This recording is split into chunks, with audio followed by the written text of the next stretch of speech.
fiqah dan juga faedah itu tetap kekal untuk kita sama-sama mengambil manfaat. Mudah-mudahan kita memahami peristiwa besar, peristiwa yang sangat hebat itu yang berlaku ke atas baginda Nabi sallallahu alaihi wasallam dapat kita fahami secara hukumnya. Tuan-tuan muslimin yang dikasihi dan dirahmati Allah, hijrah itu hakikatnya adalah hijrah secara fizikal, yakni secara tubuh badan. Adapun kemudiannya Nabi sallallahu alaihi wasallam menukarkan makna fizikal itu kepada makna manawi. Maka kita lihat beberapa pandangan dari kalangan ulama, di antaranya yang disebutkan ataupun dinukilkan dalam kitab Al-Mawsu'ah Al-Fiqhiyah. Kata Ibn Daqiq Al-Aid yang meninggal ataupun wafat pada 1302 Hijrah. Hijrah itu dibahagikan kepada 5. Yang pertama sekali hijrah daripada Mekah menuju ke Habsyah, dan peristiwa ini berlaku sebanyak 2 kali, iaitu pada tahun ke-5 dan tahun ke-7 kerasulan Nabi sallallahu alaihi wasallam, atas desakan dan juga tekanan kepada orang-orang Islam yang berada di Mekah. Maka Nabi mengarahkan atau wahyunya daripada Allah Ta'ala supaya mereka berhijrah ke Habsyah. Dan hijrah pada pembahagian yang kedua, iaitu hijrah daripada Mekah ke Yathrib ataupun Madinah Al-Munawwarah. Dan hijrah inilah yang kita banyak bicarakan, dan hijrah inilah disebutkan Hijratul Kubra. Dan hijrah yang ketiga juga diberi maksud, iaitu hijrah daripada pelbagai kabilah dan juga kaum. Hijrah daripada pelbagai kabilah dan juga kaum kepada Nabi sallallahu alaihi wasallam untuk apa? Mereka hijrah jumpa Nabi sallallahu alaihi wasallam daripada pelbagai tempat untuk mempelajari hukum syarak, untuk mempelajari hukum syarak. Dan setelah itu mereka akan pulang ke kampung, ke halaman masing-masing, lalu mereka mengajarkan kepada kaum dan kabilah mereka hukum yang telah dipelajari daripada Nabi sallallahu alaihi wasallam. Maka kata Ibn Daqiq mengatakan ini juga merupakan satu daripada pembahagian hijrah. Kemudian yang ketiga, hijrah itu dibahagikan kepada hijrah sesiapa sahaja yang menganut Islam di kalangan penduduk Mekah. Kemudian dia pergi ziarah Nabi sallallahu alaihi wasallam di Madinah dan mereka pulang semula ke Mekah, itu juga dikategorikan sebagai hijrah. Dan yang kelima, iaitu disebutkan hijrah secara maknawi yang kita sebutkan pada hadis awal yang kita bacakan tadi, iaitu berhijrah daripada segala larangan Allah Subhanahu wa taala. Maka ini asas dia, tuan-tuan. Bila cerita tentang hijrah, dia ada beberapa pembahagian secara hukum dia. Maka kita mungkin lebih terbuka untuk memahami hijrah ini secara luas. Kemudian disebutkan juga oleh Ibn Al-Qayyim yang meninggal pada 1350 Hijrah, mengatakan bahawa hijrah ni 2 sahaja. Yang pertama iaitu hijrah dengan tubuh badan daripada satu negeri ke negeri yang lain. Ini kita biasa dengar. Inilah ta'rifan dia. Hijrah dengan tubuh badan daripada satu negeri ke negeri yang lain. Dan kemudian ditambah oleh Ibn Qayyim, maksud hijrah itu juga adalah hijrah dengan hati. Hijrah dengan hati kepada Allah dan Rasulnya. Hijrah daripada hati yang jauh daripada Allah dan Rasul kepada hati yang dekat dan cinta kepada Allah dan Rasul. Hijrah daripada ubudiyah selain daripada Allah kepada hijrah kepada ubudiyah kepada Allah Subhanahu wa taala. Maka inilah di antara pembahagian yang lengkap berkaitan dengan hijrah. Hijrah yang disebutkan iaitu membawa kepada beberapa pembahagian, termasuklah iaitu hijrah daripada Mekah juga menuju ke Madinah itu sendiri. Dan di antara kelebihan hijrah banyak disebutkan di dalam Al-Quran. Antara ayat yang menjadi keras menceritakan tentang peristiwa hijrah ini adalah dalam surah Al-Baqarah ayat 218. Ayat ini biasa kita dengar. Allah Ta'ala berfirman, innal ladzina amanu wal ladzina hajaru wa jahadu fi sabilillahi ulaika yarjuna rahmatallahi wallahu ghafurur rahim. Sesungguhnya orang-orang yang beriman dan orang-orang yang berhijrah serta berjuang pada jalan Allah Ta'ala untuk menegakkan agama Allah, mereka itulah orang-orang yang mengharapkan rahmat Allah. Wallahu ghafurur rahim, dan Allah Maha Pengampun lagi Maha Mengasihani.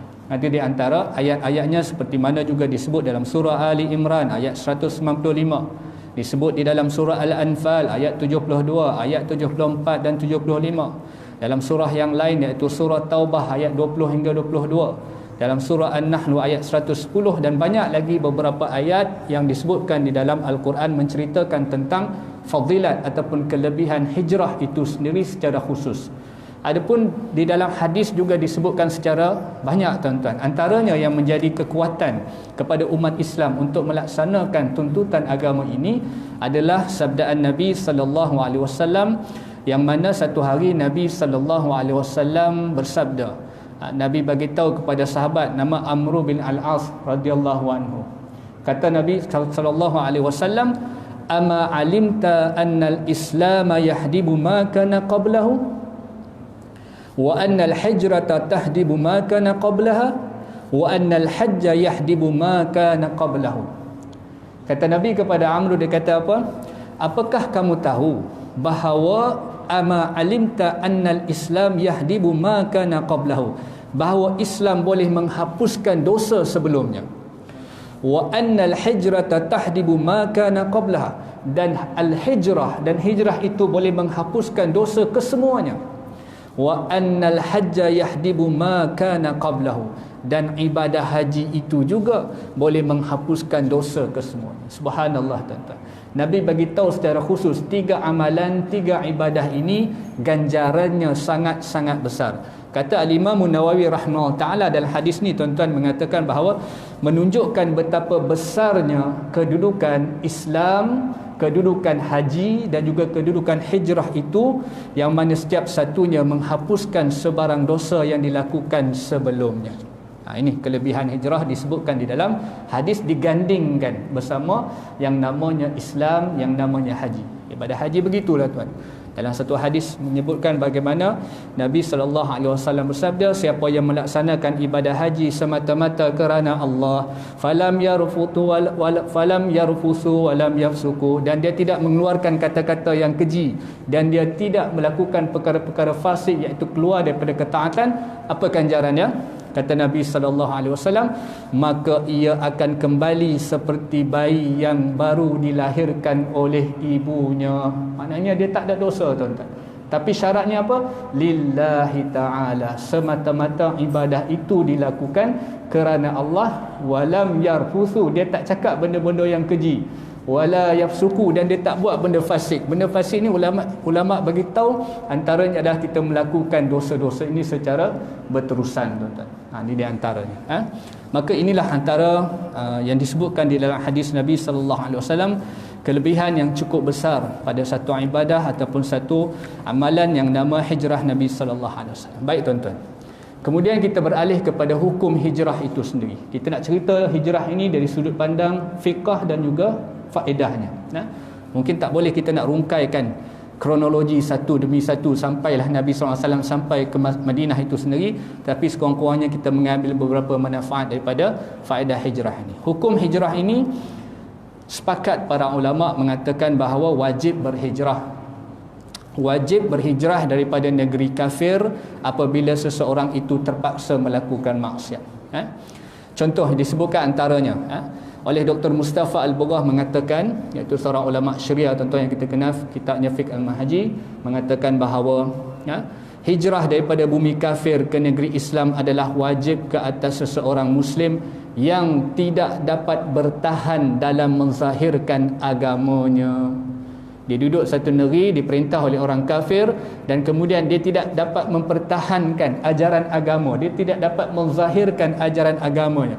Contoh, dia tak boleh solat, dia tak boleh solat berjemaah, contoh di satu tempat, dia tak boleh berpuasa, dan kemudian dia tak boleh azan. Misal kata azan tak boleh tempat tu, dia tak boleh naikkan, tinggikan syiar Islam itu. Maka sepakat para ulama mengatakan bahawa wajib dia berhijrah. Ada yang enggan berhijrah, maka di sini kita lihat bagaimana satu perbualan, satu dialog yang dirakamkan di dalam surah An-Nisa ayat 96-97. Bagaimana mereka menyangka bahawa mereka duduk satu tempat, mereka berkorban diri mereka, mengatakan bahawa biarlah aku mati di bumi ini, tetapi hakikatnya dia menyalahi perintah Allah Ta'ala yang mana dirakamkan dalam surah An-Nisa ayat 96. Allah Ta'ala berfirman, innal ladzina tawaffahumul malaikatu zalimi anfusihim qalu fima kuntum qalu kunna mustad'afina fil ard qalu alam takun ardullahi wasi'atan fatuhajiru fiha faulaika ma'wahum jahannam wa sa'at masira illa almustad'afina minar rijali wan nisa'i wal wildani la yastati'una hilatan wa la yahtaduna sabila. Ni perbualan dialog di antara malaikat dan juga manusia itu sendiri, di mana innal ladzina tawaffahumul malaikah zalimi anfusihim qalu fima kuntum. Sesungguhnya orang-orang yang diambil nyawanya oleh malaikat.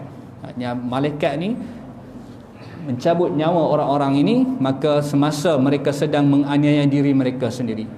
Apa maksud semasa mereka menganiaya diri mereka sendiri? Iaitu dengan arti kata kerana enggan berhijrah untuk membela Islam dan rela ditindas oleh kaum kafir musyrik. Satu golongan manusia dia enggan berpindah, dan mereka ini sedang menganiaya diri mereka kerana tak mau berhijrah untuk membela agamanya, dan mereka rela ditindas oleh kaum kafir musyrik. Lalu mereka ditanya oleh malaikat dengan berkata, apakah yang kamu telah lakukan mengenai agama kamu? Malaikat tanya kepada golongan ini. Kemudian mereka menjawab apa? Kami dahulu adalah orang-orang yang tertindas di bumi. Qalu alam takun ardullahi, kata mereka, qalu kunna mustad'afina fil ard, kata mereka kami dulu orang yang tertindas di atas muka bumi ini. Kemudian malaikat bertanya lagi, qalu alam takun ardullahi wasi'atan fatuhajiru fiha, tidakkah bumi Allah ini luas untuk membolehkan kamu berhijrah dengan bebas padanya? Malaikat tanya kepada orang ni. Kemudian apakah balasan kepada mereka? Faulaika ma'wahum jahannam wa sa'at masira. Dan mereka itulah orang-orang yang sedemikian keadaannya, tempat mereka akhir mereka adalah di dalam neraka jahannam, dan neraka jahannam itu adalah seburuk-buruk tempat kembali. Jelas tuan-tuan ya? Maka pengecualian kepada siapa? Pengecualiannya pada ayat yang seterusnya, illal mustada'afina minar rijali wan nisa'i wal wildani la yastati'a hilatan wa la yahtaduna sabila. Iaitu kecualilah orang-orang yang lemah, lagi uzur, daripada kaum lelaki dan perempuan serta kanak-kanak yang tidak berdaya upaya mencari helah untuk melepaskan diri, dan tidak pula mengetahui sesuatu jalan untuk mereka berhijrah. Kepada yang ada kemampuan, yang tahu apa nak buat, nak keluar daripada kemaksiatan, maka wajib mereka berhijrah daripada tempat tersebut. Bagi mereka yang lemah, orang tua, lelaki dan perempuan serta kanak-kanak, mereka tertindas dan mereka tidak berdaya mencari helah, maka mereka diberikan pengecualian dan keampunan oleh Allah Subhanahu Wa Taala. Maka inilah di antara yang disebutkan. Dan kemudian ini diimbangkan, iaitu kepada mereka yang tertindas, kepada orang yang tidak tertindas, iaitu contoh kata orang yang berada di negeri yang aman, yang boleh mengamalkan agama Islam itu, hukum kepada mereka adalah wajib menolong umat Islam. Maka selagi terdaya, apa saja kaedah, apa saja cara, maka wajiblah umat Islam memberikan pertolongan sesama Islam, walaupun berlainan tempat tinggal, walaupun berlainan negara.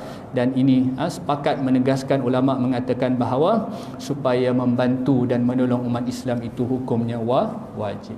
Maka di situ ada check and balance. Ada yang memerlukan, ada yang boleh membantu.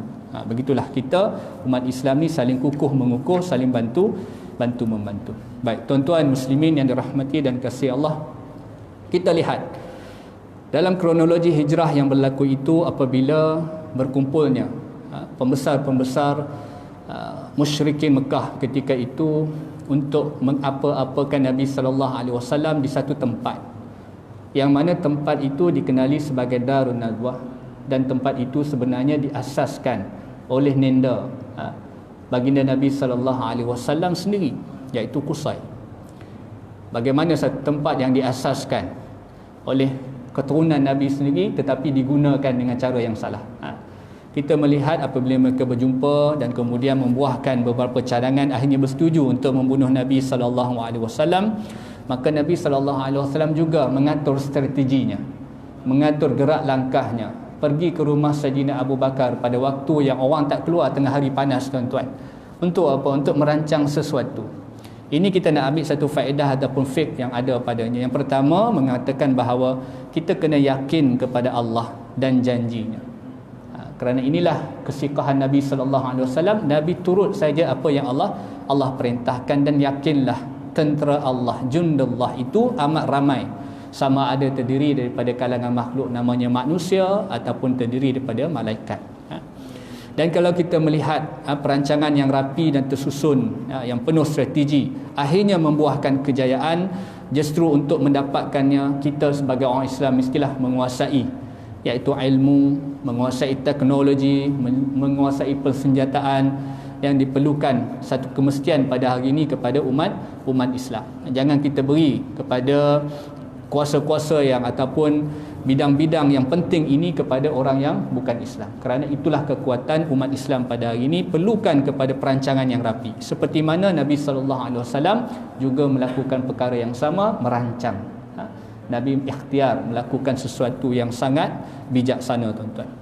Dan yang keduanya, apabila Nabi jumpa Saidina Abu Bakar itu, kemudian Saidina Abu Bakar sendiri menawarkan diri untuk bersahabat dengan Nabi SAW, untuk menemani perjalanan Nabi SAW. Antara faedah yang kita boleh ambil, iaitu pilihlah rakan yang baik dan jujur.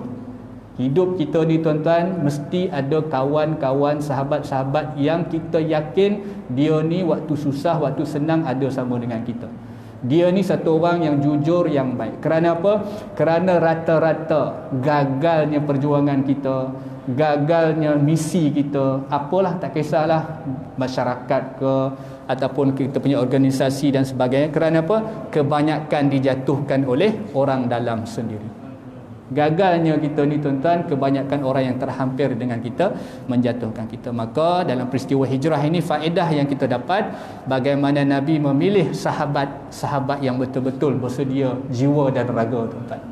Maka kita ini pilihlah sahabat, pilihlah rakan yang baik dan jujur, merupakan asas satu-satu misi yang kita nak laksanakan.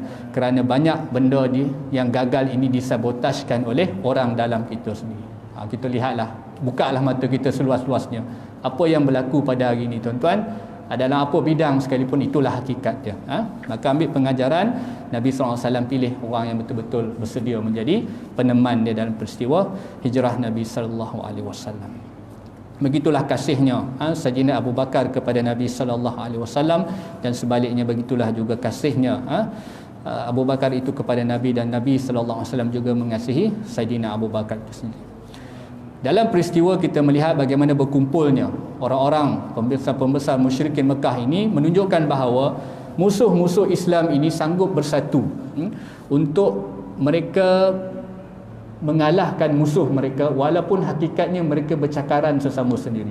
Betul tak? Antara kabilah-kabilah pemimpin Arab ini sendiri waktu itu mereka berpuak-puak. Mereka ni ada kepentingan masing-masing. Tetapi apabila mereka nak menjayakan misi, yang kita nampak faedah daripada benda ini, mereka sanggup bersatu hati. Begitulah hebatnya musuh Islam ni, tuan-tuan, sampai kita tak terdaya nak melawan mereka kerana kekuatan mereka, walaupun dalam keadaan mereka berkecamuk, ada kepentingan masing-masing. Itu yang pertama. Yang keduanya iaitu kaedah syura ataupun perbincangan. Itu juga satu benda yang sebenarnya Islam zahirkan tetapi diamalkan oleh orang bukan Islam. Mereka berbincang di Darun Nadwah untuk mendapatkan natijah yang terbaik dalam misi mereka. Tetapi malangnya kita umat Islam memilih cara mengatakan bahawa pandangan kita lah pandangan yang paling betul. Pandangan akulah yang terbaik. Pandangan kamu, kita tak pandang pandangan orang lain. Tetapi Islam mengajar kita berbincang, bermuzakarah, syura, supaya mendapat satu natijah, satu keputusan, supaya kita sama-sama berpuas hati, ataupun kita dapat satu metod yang sesuai untuk semua keadaan. Ini yang kita kena ambil daripada pentingnya peristiwa hijrah yang Nabi SAW telah berlaku ke atas baginda. Dan kita lihat bagaimana dalam pertemuan itu Iblis sanggup turun pandang, turun gelanggang bersekongkol dengan musuh-musuh Islam untuk memberi buah fikiran, untuk mengapa-apakan Nabi SAW. Dan yang paling penting, tuan-tuan, kita kena faham konsep tawakal itu sendiri. Konsep tawakal ni bukan 100% kita tawakal semata-mata. Kalau kita lihat dalam satu kitab Al-Insan Bainal Musayyar wal Mukhayyar, karangan dan himpunan Dr. Ramadan Al-Buti, dia kata apa? Manusia ni ada dua pilihan hidup dia. Al-Musayyar iaitu benda yang diperjalankan oleh Allah Ta'ala. Kematian kita, bila kita lahir, rahim ibu mana kita keluar, itu kita tak ada pilihan, tuan-tuan. Tetapi Al-Insan Bainal Musayyar wal Mukhayyar, iaitu pilihan yang ada pada kita adalah takdir yang namanya mukhayyar. Kita ada pilihan. Saya ada pilihan untuk hadir pada hari ini, berkongsi sedikit sebanyak dengan tuan-tuan. Tuan-tuan ada pilihan untuk datang.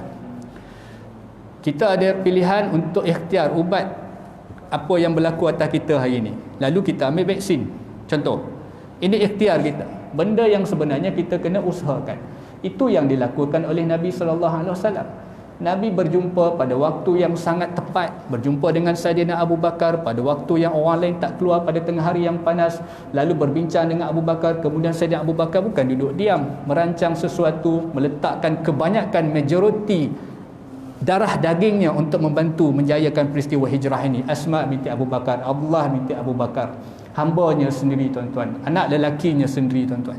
Ini kelebihannya. Lalu mengatakan bahawa tawakal itu perlu disusuli dengan ikhtiar. Kena pegang betul-betul, kita nak bertawakal kepada Allah Ta'ala itu perlu kepada ikhtiar. Dan inilah pegangan Ahlu Sunnah wal Jamaah. Tuan-tuan nak ikhtiar macam mana cara, terpulanglah tuan-tuan. Tetapi pastikan cara yang menepati syarak. Baik. Maksud tak banyak kita nak ulaskan perkara ni, tuan-tuan. Jadi saya suka ambil yang terakhir lah. Kita masuk Zuhur, Jumaat kita 1.13. Kemudian kita melihat apabila hijrah itu berlaku dan kemudian berlakunya pengempungan rumah Nabi SAW, satu pengorbanan besar oleh Sayyidina Ali radhiyallahu anhu, kita melihat Nabi daripada rumah keluar pergi ke gua. Di situ kita melihat bagaimana peranan Abu Bakar terserlah, tuan-tuan, mengorbankan satu orang yang umur dia bukan muda, 50 tahun dengan 52 tahun dengan Nabi SAW, beza 2 tahun. Dan nak mendaki Bukit Sur, Jabal Sur ni, tuan-tuan. Dia Jabal Sur, kalau peristiwa turun wahyu ni, dia beza dia sa dengan nun dia. Sur, Sur, An-Nur. Kita jangan keliru. Peristiwa hijrah ni Jabal Sur, naik. Dan dia lebih curam, lebih bahaya kedudukan geologistik dia, tuan-tuan. Satu orang Nabi SAW dikatakan berjalan sampai menggunakan hujung jari dia, kaki dia, tuan-tuan. Untuk apa? Untuk memastikan tapak kaki tu. Maknanya Nabi bukan sembrono hijrah dia, tuan-tuan. Sehingga melecet kaki Nabi SAW. Lalu dilihat oleh Sayyidina Abu Bakar. Lalu didukungnya Nabi SAW untuk menaiki Jabal Sur, tuan-tuan. Satu orang ajus yang tua, umur 52, bukan 30-an, bukan pemuda kita, bukan. Untuk tinggalkan kepada kita betapa mahalnya nilai iman dan nilai Islam tu, tuan-tuan. Dan sampai di dalam gua tu kita lihat bagaimana Abu Bakar terlebih dahulu mengorbankan dirinya, satu tempat yang dia tak tahu apa bahaya ada dalam tu. Kemudian dengan apa yang disebutkan dalam peristiwa biasa kita dengar, akhirnya kita melihat antara fiqh ataupun faedah yang kita boleh ambil, iaitu bagaimana ahli sejarah menceritakan Allah Subhanahu Wa Taala ini mengalahkan musuh Islam dengan mendatangkan selemah-lemah makhluk, tuan-tuan. Labah-labah saja. Melemahkan kuasa Allah Ta'ala ni maha tinggi, maha besar. Mengalahkan musuh Islam ni hanya dengan menghantar makhluk yang lemah. Kita lihat bagaimana dalam peristiwa, bagaimana tidaklah mengalahkan Ratu Balqis itu kecuali satu burung nama burung Hud-Hud. Dan tidaklah mengalirkan air mata Namrud itu melainkan satu ekor lalat. Sebaru ayat kata nyamuk, lalat. Binatang, makhluk yang halus, makhluk yang kecil, makhluk yang lemah. Allah Ta'ala menghinakan musuh Islam dengan menghantar makhluk selemah-lemah makhluk. Begitu juga mereka memalingkan pandangan kepada Nabi dan Abu Bakar dalam gua dengan menghantar satu haiwan namanya labah.